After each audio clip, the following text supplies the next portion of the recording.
우리 주성원 선교사님 내외가 살아온 삶의 무게는 우리가 상상할 수 없는 삶의 무게입니다. 우리 교회는 선교사님들의 고향이자 돌아올 수 있는 집이기도 합니다. 늘 위해서 기도해 주시기를 다시 한번 부탁드립니다. 오늘은 추수감사주일입니다. 추수감사절을 맞이하는 우리들의 마음속에는 감사의 크기가 얼마나 될까? 우리가 보통은 한 해 동안 지켜주신 또 여기까지 인도하신 하나님의 은혜에 감사하자고 말은 하지만 정말 우리들의 마음에 그런 마음이 있을까? 코로나 때문에 여러 가지 상황이 어려워졌는데도 우리는 여전히 감사하고 있을까? 이런 생각을 합니다. 미국의 미주리주의 캔사스 시티에서 200명 정도 모이는 작은 교회를 목회하는 윌 보엔이라고 하는 목사님이 계십니다. 그분이 쓰신 책 중에서 불평 없이 살아보기라고 하는 책이 있습니다. 아마 2009년인가 나와서 굉장한 인기를 끌었던 책이지요. 목사님을 목회하면서 사람들이 겪는 모든 불행의 뿌리가 어디서부터 나올까? 불평에서 나온다고 하는 것을 새삼스럽게 느끼게 됩니다. 그래서 불평 없는 세상이라고 하는 캠페인을 통해서 세상에 만연해 있는 불평을 근절하자고 하는 운동을 시작합니다. 목사님은 부정적인 말이 부정적인 생각에 이르고 그것은 인생의 부정적인 결과를 가져오게 된다고 하면서 우리가 정말 행복한 삶, 성공적인 삶을 살기 위해서는 불평을 멈춰야 되겠다라고 생각합니다. 불평 없이 살아가기라고 하는 운동을 벌이는 그 타이틀은 삶의 기적을 이루는 21일간의 도전입니다. 방식은 간단합니다. 모든 면에서 불평하지 않기에 도전하는 것이지요. 그래서 보라색 고무밴드를 오른손에 차고 내가 불평하지 말아야 되겠다.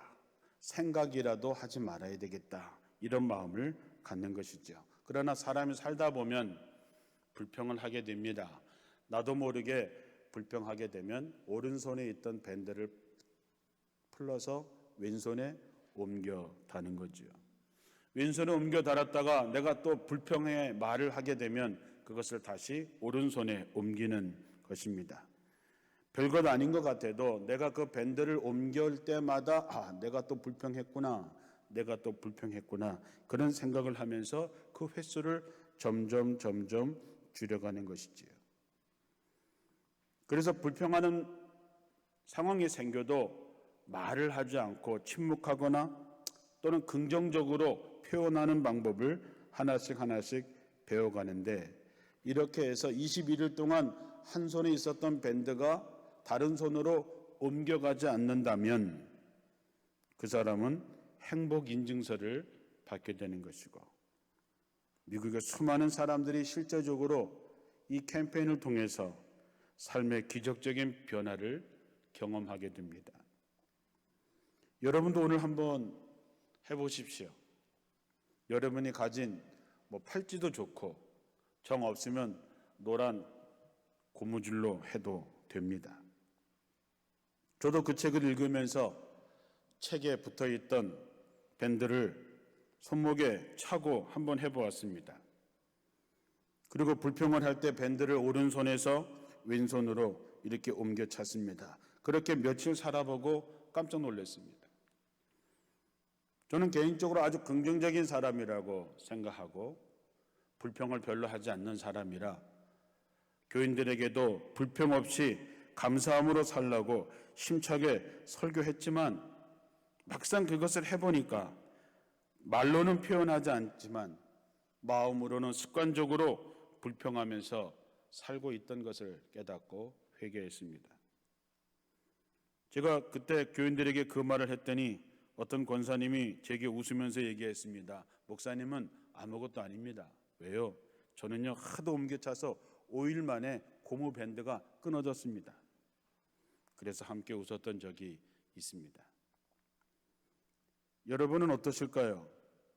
불평은 감사의 결여에서 나오게 됩니다. 감사라고 하는 것은 고마운 마음을 표현하는 것입니다. 고마움을 표시하는 인사라고 하는 뜻입니다. 감사는 마음속에 있는 것이 아니라 그것을 표현하는 것입니다. 그렇다면 감사가 어디서 나올까? 대부분의 사람들은 자기에게 주어진 조건이나 어떤 환경에 따라서 감사합니다. 그러나 성경에서 말하는 진정한 감사는 주어진 조건이나 환경에서 나오는 것이 아닙니다. 내가 원하는 것이 이루어져서 내가 바라는 것이 얻게 되어서 감사하는 게 아니라고 하는 것이지요. 우리 예수 믿는 사람들의 감사는 믿음에서 나오는 것이어야 됩니다. 오늘 두 목사님의 감사 이야기를 먼저 들려드리겠습니다. 한 10년 전에 소록도를 방문한 적이 있었습니다. 소록도에 가면 사랑의 원자탄이라고 불리우는 손양원 목사님 기념관이 있습니다. 그 안에 들어가 보면은 여순 반란 사건 때에 예수 믿는 사람들은 친미라고 해서 손양원 목사님의 두 아들이 총살을 당해 죽게 됩니다. 이제 다시 반란 사건이 정리가 되고 두 아들을 죽인 안재선이라고 하는 그 청년을 이제 사형 언도를 받고 갈 때에 손양원 목사님은 찾아가서 자기 아들을 죽인 그 청년을 살려달라고 청원하고 그를 자기의 아들로 삼습니다. 그 손양원 목사님이 아들이 죽었을 때에 하나님 앞에 감사한 9가지의 내용이 있습니다. 첫째, 나 같은 혈통에서 순교자가 나게 하셨으니 하나님께 고맙습니다. 두 번째, 허다한 많은 성도들 중에 어찌 이런 보배를 주셔서 하필 나에게 맡겨주셨는지 주님께 고마움을 드립니다. 셋째, 3남 3녀 중에 가장 아름다운 두 아들을 순교함을 고맙습니다. 넷째, 예수 믿다가 계명대로 살다가 편안히 누워서 죽는 것도 큰 복이지만 하물며 전도하다가 총살 순교당함을 주님께 고마움 드립니다. 다섯째, 한 아들의 순교도 귀하거늘 하물며 두 아들의 순교함을 고맙습니다. 여섯째, 미국에 가려고 준비하던 두 아들 미국보다 더 좋은 천국에 갔으니 안심되어 고맙습니다. 일곱째, 나의 두 아들을 총살한 원수를 회개시켜 내 아들 삼고자 하는 사랑하는 마음을 주시니 하나님께 고마움을 드립니다. 여덟 번째, 내 아들의 순교의 열매로 말미암아 무수한 천국의 아들들이 생길 것이 믿어지니 우리 하나님 아버지께 고마움을 드립니다. 아홉 번째, 이 같은 역경 속에서 8가지의 진리와 신뢰를 찾는 기쁜 마음에 여유 있는 믿음을 주신 우리 주 예수 그리스도께 고마움을 드립니다. 또 한 목사님의 감사합니다. 얼마 전에 우리가 잘 아는 지구촌 교회의 원로 목사님이신 이동원 목사님이 지난 9일날 대장암 투병 중에 별세한 둘째 아들을 떠나보내면서 나는 감사의 메시지입니다. 이 목사님의 둘째 아들인 이범 집사는 미국 로스앤젤레스에 거주하면서 변호사로 일해왔는데 대장암 투병 중에 43살이라고 하는 젊은 나이에 세상을 떠나게 됩니다. 이동훈 목사님의 메시지 제목은 아들 범과 작별하며 드리는 감사, 부제는 손양원 목사님께 배운 10가지 감사입니다. 아들 범과 작별하며 드리는 감사. 첫째, 아들이 지독한 암의 통증에서 해방되게 하시니 감사합니다. 두 번째, 영광의 나라 천국에 입성하여 감사합니다. 세 번째, 그동안 유머가 많았던 아들을 인해 누렸던 기쁨을 인해 감사드립니다. 네 번째, 단 한 번도 불평 없이 자랑만 하던 아내와 애교덩어리 손자를 남겨주어 감사합니다. 다섯 번째, 어려서 게임을 좋아하더니 게임 변호사가 된 것을 감사합니다. 여섯 번째, 아들의 고통을 통해 예수님을 내어주신 하늘 아버지의 고통을 알게 하심을 감사합니다. 일곱 번째, 아들의 암투병을 통해 수많은 암 환자의 고통과 연대하게 하시니 감사합니다. 여덟 번째, 또한 자식을 먼저 떠나보낸 수많은 부모들의 고통과 연대하게 되어 감사합니다. 아홉 번째, 아들의 치유를 위해 기도한 수많은 중보 기도자들과 한 지체가 되어 감사합니다. 열 번째, 아들이 간 천국을 더 가까이 소망하게 되어 감사드립니다. 여러분은 이 두 목사님을 통해서 고백되어진 감사가 여러분에게는 어떻게 들리셨습니까? 두 목사님의 감사는 환경과 조건에서 나온 것이 아닙니다. 고통 속에서 나온 감사입니다. 내가 원하는 대로 조건이 맞아서 하는 감사가 아닙니다. 저는 인생은 주어진 일을 어떻게 해석하느냐에 따라서 그 결과가 완전히 달라진다고 믿습니다. 같은 조건인데도 어떤 사람은 불평으로, 어떤 사람은 감사로 그것을 받아들이게 되죠. 감사라고 하는 것은 마음과 생각에서 나옵니다. 누가복음 17장에 보면 10명의 나병 환자가 있었는데 예수님께 고침받는 사건이 있습니다. 그 중에 한 사람만이 예수님께 돌아와 감사를 드립니다. 그때 예수님께서 말씀하시죠. 10사람이 다 깨끗하게 되지 않았느냐? 10사람이 다 고침을 받지 않았느냐? 9은 어디 있느냐라고 질문하십니다. 분명히 10명 모두가 나병에서 그 고통에서 치료를 받았지만 예수님께 돌아와서 감사한 사람은 단 한 명뿐이었습니다.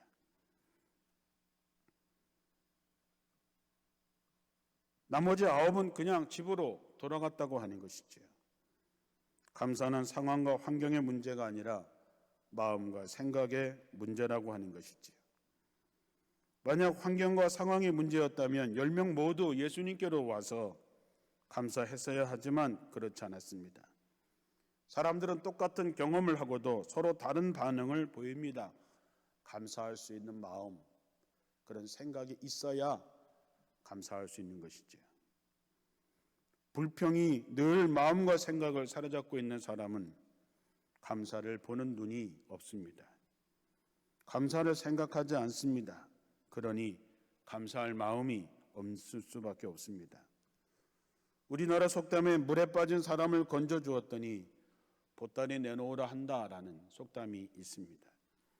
물에 빠져 죽어가는 사람을 살려준 것만 해도 감사한데 내 보따리를 내오라고 하는 그런 상황이 되는 것은 마음에 그런 마음이 없기 때문이죠. 아무나 감사하는 것이 아닙니다. 감사할 줄 아는 마음과 생각이 있어야, 아니 감사하려고 하는 마음이 있어야 감사할 수 있는 것이죠. 모든 일을 감사로 풀어가려는 마음이 여러분에게 충만하기를 주님의 이름으로 축원합니다. 감사는 또한 믿음에서 나오는 것입니다. 그 고침받았던 나병 환자 10명 중에 한 사람이 자기가 나은 것을 보고 큰 소리로 하나님께 영광을 돌리며 돌아와 예수님께 감사를 드립니다. 하나님께 영광을 돌릴 수 있는 사람이 바로 믿음의 사람입니다. 믿음이라고 하는 것은 하나님과 관계가 되어 있는 것이죠. 하나님이 있는 사람과 없는 사람의 차이는 하늘과 땅 차이입니다. 그래서 예수님은 돌아와 감사하는 그 사람에게 네 믿음이 너를 구원하였다 라고 말씀합니다. 저는 우리의 삶의 마지막이 뭐냐? 네 믿음이 너를 구원하였다 입니다. 육신의 치료를 받는 것, 나병의 치료를 받는 것은 기적에 가까운 일이지만 그 영혼이 구원받는 것과는 비교할 수 없습니다. 구원받는 것, 그것은 나병 환자가 치료받은 그것보다 어마어마한 큰 복이 되는 것입니다. 믿음이 있다는 것은 내가 판단할 문제가 아닙니다. 주님이 인정하셔야 그 믿음이 정말 믿음입니다. 예수님께 돌아왔던 사람은 하나님께 영광을 돌리고 주님께 감사를 드림으로 자신의 믿음을 표현했습니다. 저도 살다 보면 마음이 힘들고 어려울 때가 많이 있습니다. 그때마다 저는 로마서 8장 28절을 암송하면서 또 암송하면서 감사를 잃어버리지 않으려고 애씁니다. 우리가 알거니와 하나님을 사랑하는 자 곧 그 뜻대로 부르심을 입은 자들에게는 모든 것이 합력하여 선을 이룬다는 것이죠. 저는 믿습니다. 지금은 이해할 수 없습니다. 받아들일 수 없습니다. 너무 힘이 듭니다. 그러나 하나님께서 이 모든 일을 합력해서 선을 이루시고 우리에게 유익하고 좋은 결과를 주실 거라고 하는 것을 믿고 불평하지 않고 감사하는 것이죠. 사람과의 관계도 마찬가지입니다. 때로는 힘들고 어려울 때가 있습니다. 그러나 하나님께서 이 사람을 통해서 선을 이루시고 좋은 결과를 주실 거라고 하는 것을 믿기 때문에 그 사람을 여전히 믿음으로 사랑할 수 있는 것이죠. 사랑하는 성도 여러분, 표현하는 믿음이 진짜 믿음입니다. 어떤 사람이 얘기하지요. 난 마음으로 믿는다. 그러나 성경은 분명히 얘기합니다. 사람이 마음으로 믿어서 의에 이르고 입으로 시인하여 구원에 이르느니라. 마음속에만 담아둔 감사는 진정한 감사가 될 수 없습니다. 가끔 여러분들에게 말씀을 드리지만 부르지 않는 노래는 노래가 아니고 표현되지 않는 사랑은 사랑이 아닙니다. 그러므로 여러분, 내 마음은 안 그렇습니다. 내 마음 아시지요? 그렇게 하지 마시고 어떤 방법이든 어떤 식이든 표현하십시오.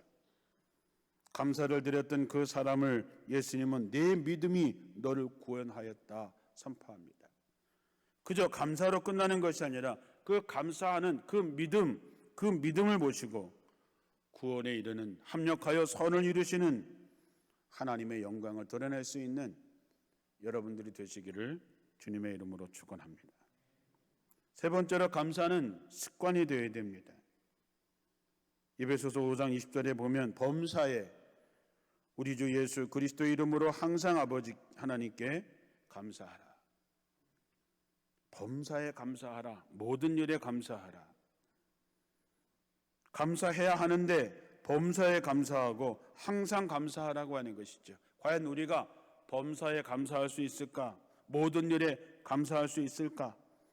항상 감사하다고 하는 것이 과연 가당키나 한 일일까? 이런 감사는 상황과 환경을 초월한 감사이지요. 그러나 이렇게 감사하면서 살려면 감사가 습관이 되어야 됩니다. 우리는 불평이 습관화되어 있습니다. 불평은 우리가 훈련하지 않아도 불평은 늘 훈련된 것처럼 습관화되어 있습니다. 그러나 우리는 감사의 습관이 되어 있지 않지요. 습관화되려면 열심히 훈련해야 됩니다.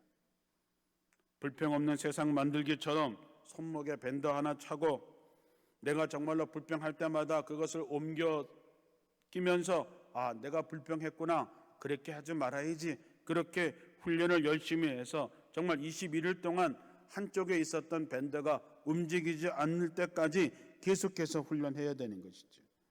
감사가 습관이 되려면 우리 입에 늘 감사를 달고 살아야 됩니다. 계속해서 훈련해야지요. 모든 일에 한번 감사하는 훈련을 해보십시오.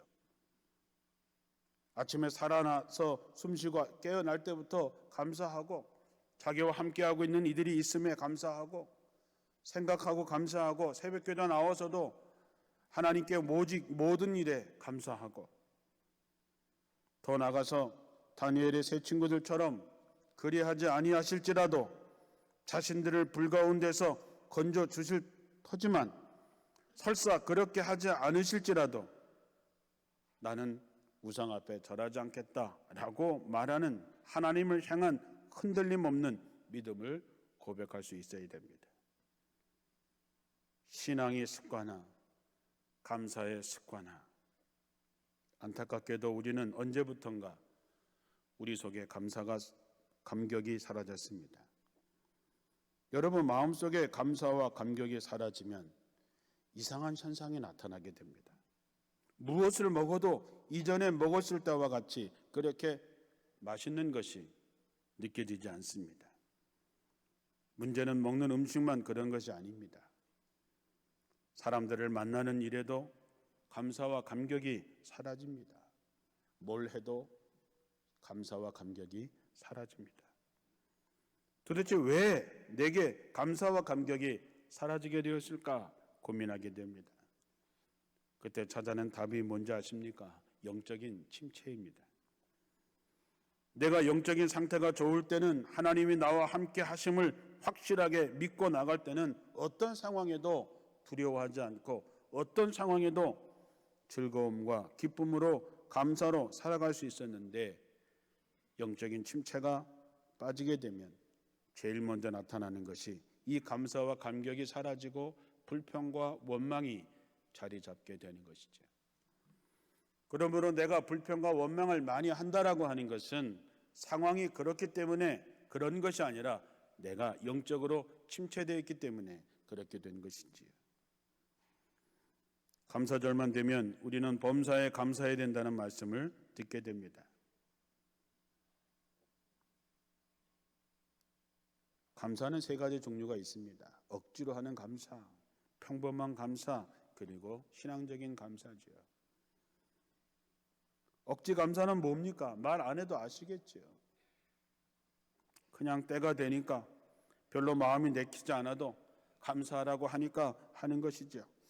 평범한 감사는 보이는 일, 좋은 일, 기쁜 일, 사업이 잘 돼서 감사하고 가정이 평안해서 감사하고 별탈 없이 한 해를 지냈기 때문에 감사하고 자식들이 건강하게 잘 자라고 있으니 감사하고 이거는 평범한 감사죠. 그러나 우리는 그 감사를 넘어서서 믿음의 감사, 신앙적인 감사로 이어져야 되는 것이죠.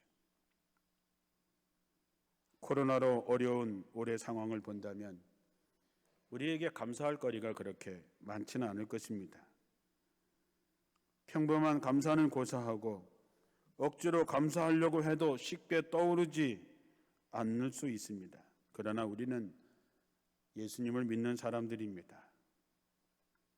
세상을 바라보고 사는 사람들이 아닙니다. 하나님께서 하박국 선지자에게 오직 의인은 그 믿음으로 말미암아 산다고 선포하십니다. 그리고 믿음으로 사는 하박국은 이렇게 고백합니다.